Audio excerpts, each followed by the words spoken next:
Supreme court judgment ಏನಿದೆ ಅದರ ಪ್ರಕಾರ ಒಳ ಮೀಸಲಾತಿಯನ್ನ ಜಾರಿ ಮಾಡೋದಕ್ಕೆ ರಾಜ್ಯ ಸರ್ಕಾರಕ್ಕೆ ಹಕ್ಕುಗಳನ್ನ ಕೊಟ್ಟಿದ್ದಾರೆ. ಆದರೆ ರಾಜ್ಯ ಸರ್ಕಾರ ಸುಪ್ರೀಂ ಕೋರ್ಟ್ ತೀರ್ಪು ಬಂದ ಮೇಲೆ 3 ತಿಂಗಳ ಕಾಲಾವಧಿ ತಗೊಂಡ್ರು ಕೂಡ ಅದ್ರ ಬಗ್ಗೆ ಯಾವುದೇ ಪ್ರತಿಕ್ರಿಯೆ ಕೊಡ್ತಾ ಇಲ್ಲ. ಏನು ಸರ್ವೋಚ್ಚ ನ್ಯಾಯಾಲಯ ಆದೇಶ ಮಾಡಿದೆ ಆ ಆದೇಶವನ್ನ ಇಮಿಡಿಯೇಟ್ ಆಗಿ ಒಳ ಮೀಸಲಾತಿ ಜಾರಿಗೊಳಿಸಬೇಕು, ಅಷ್ಟು ಬಿಟ್ರೆ ಬೇರೆ ಏನೂ ಇರೋದಿಲ್ಲ.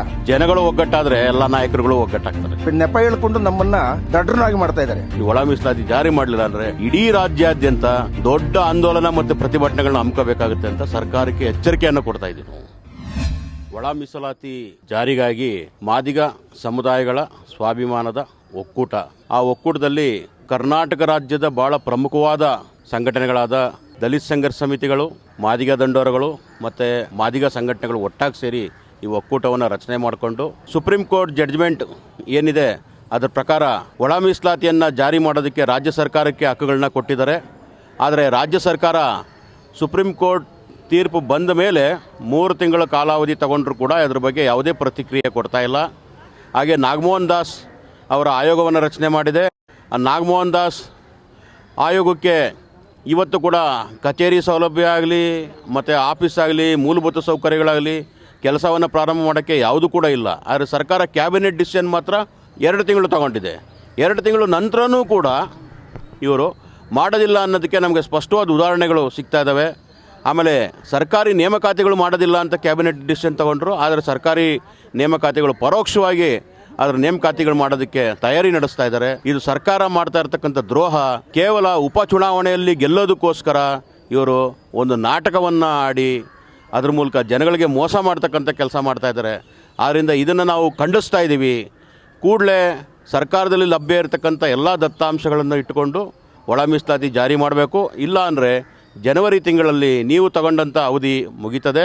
ಆ ಅವಧಿ ಮುಗಿದ ನಂತರ ನಾವು ಉಗ್ರವಾದ ಪ್ರತಿಭಟನೆ ರಾಜ್ಯ ಮಟ್ಟದ್ದು ಬೆಂಗಳೂರಿನಲ್ಲಿ ಹಮ್ಮಿಕೋಬೇಕಾಗತ್ತೆ ಅಂತ ಅಂದ್ಬಿಟ್ಟು ಈ ಸರ್ಕಾರಕ್ಕೆ ಎಚ್ಚರಿಕೆಯನ್ನು ಕೊಡೋದಕ್ಕೋಸ್ಕರ ಈ ಪತ್ರಿಕಾಗೋಷ್ಠಿಯನ್ನು ಮಾಡಿದ್ದೀವಿ. ಒಗ್ಗಟ್ಟು ತರೋದಕ್ಕೆ ಎಲ್ಲ ಪ್ರಯತ್ನಗಳು ಮಾಡ್ತಾಯಿದ್ದೀವಿ, ಭಾಳ ಮುಖ್ಯವಾಗಿ. ಆಮೇಲೆ ಒಗ್ಗಟ್ಟು ಆಗ್ತಾಯಿದ್ದೀವಿ ಕೂಡ. ಆಮೇಲೆ ನಮಗೆ ಗೊತ್ತಿರೋದೇನಪ್ಪ ಅಂತಂದರೆ ಜನಗಳು ಒಗ್ಗಟ್ಟಾದರೆ ಎಲ್ಲ ನಾಯಕರುಗಳು ಒಗ್ಗಟ್ಟಾಗ್ತಾರೆ. ಅದಕ್ಕೆ ನಾವು ಜನಾಂದೋಲನಗಳನ್ನ ಮಾಡಬೇಕು, ಜಾಗೃತಿ ಸಭೆಗಳು ಮಾಡಬೇಕು ಮತ್ತು ಸ್ಥಳೀಯವಾಗಿ ಪಾದಯಾತ್ರೆಗಳು ಮಾಡಬೇಕು. ಈಗಾಗಲೇ ಬೃಹತ್ ಪ್ರಮಾಣದಲ್ಲಿ ರಾಜ್ಯಾದ್ಯಂತ ಎಲ್ಲ ಜಿಲ್ಲೆಗಳಲ್ಲೂ ಕೂಡ ಹೋರಾಟವನ್ನು ಮಾಡೋದಕ್ಕೆ ನಾವು ಒಂದು ಪ್ಲ್ಯಾಟ್ಫಾರ್ಮನ್ನು ಸಜ್ಜು ಮಾಡಿದ್ದೀವಿ. ಅದಕ್ಕೆ ಸರ್ಕಾರಕ್ಕೆ ಇದು ಎಚ್ಚರಿಕೆಯಾಗಿ ಪತ್ರಿಕಾಗೋಷ್ಠಿ ಅಷ್ಟೇ. ನಾವು ಭಾಳ ದೊಡ್ಡ ಪರಿಣಾಮವನ್ನು ನೆಕ್ಸ್ಟ್ ಸರ್ಕಾರ ಎದುರಿಸಬೇಕಾಗುತ್ತೆ. ಯಾಕಂದ್ರೆ ಜನವರಿ ತಿಂಗಳಲ್ಲಿ ಅವ್ರ ಅವಧಿ ಕ್ಲೋಸ್ ಆಗುತ್ತೆ. ಜನವರಿ 12ಕ್ಕೆ ಸರ್ಕಾರ ಏನು ತೊಗೊಂಡಿತ್ತು ಟೈಮು ಅದು ಕ್ಲೋಸ್ ಆಗುತ್ತೆ, ಆಯಿತಾ. ಅವ್ರು ತೊಗೊಂಡಿದ್ದ ಟೈಮು ಕ್ಲೋಸ್ ಆದಮೇಲೆ ಮತ್ತೆ ಅದನ್ನು ಎಕ್ಸ್ಟೆಂಡ್ ಮಾಡೋಂಗಿಲ್ಲ. ಈಗಾಗಲೇ ಎಕ್ಸ್ಟೆಂಡ್ ಮಾಡ್ಕೊಂಡು ಬಂದಿದ್ದಾರೆ. ಅದಕ್ಕೆ ಈ ಎಕ್ಸ್ಟೆಂಡ್ ಮಾಡೋರು ಹಿಂದೆ ಕುತಂತ್ರಗಳು ಅಡಗಿದ್ದಾವೆ. ಮೀಸಲಾತಿ ಒಳ ಮೀಸಲಾತಿ ವಿರೋಧಿಗಳ ಒತ್ತಡಕ್ಕೆ ಮಾಡೋದು ಸರ್ಕಾರ ಈ ರೀತಿ ನಡ್ಕೊತಾ ಇದೆ ಅಂತ ಅಂದ್ಬಿಟ್ಟು ನಮಗೆ ಸ್ಪಷ್ಟವಾಗಿ ಅರ್ಥ ಆಗ್ತಾ ಇದೆ. ಅದರಿಂದ ನಾವು ಹೇಳ್ತಾ ಇದ್ದೀವಿ, ಇದು ಒಳ ಮೀಸಲಾತಿ ಅಂತಕ್ಕಂಥದ್ದು ಸಾಮಾಜಿಕ ನ್ಯಾಯ.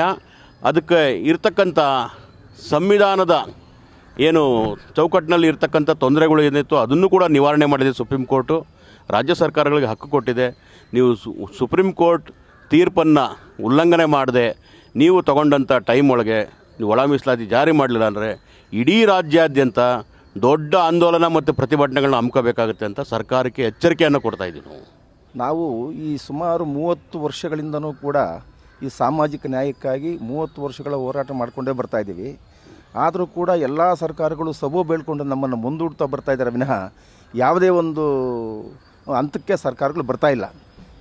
ಇದರಿಂದ ಈ ಸರ್ವೋಚ್ಚ ನ್ಯಾಯಾಲಯ ಇದನ್ನೆಲ್ಲ ಗಣನೆಗೆ ತಗೊಂಡು 1/8/24 ಒಂದು ಐತಿಹಾಸಿಕವಾದ ತೀರ್ಮಾನವನ್ನು ಕೊಟ್ಟಿದ್ದಾರೆ.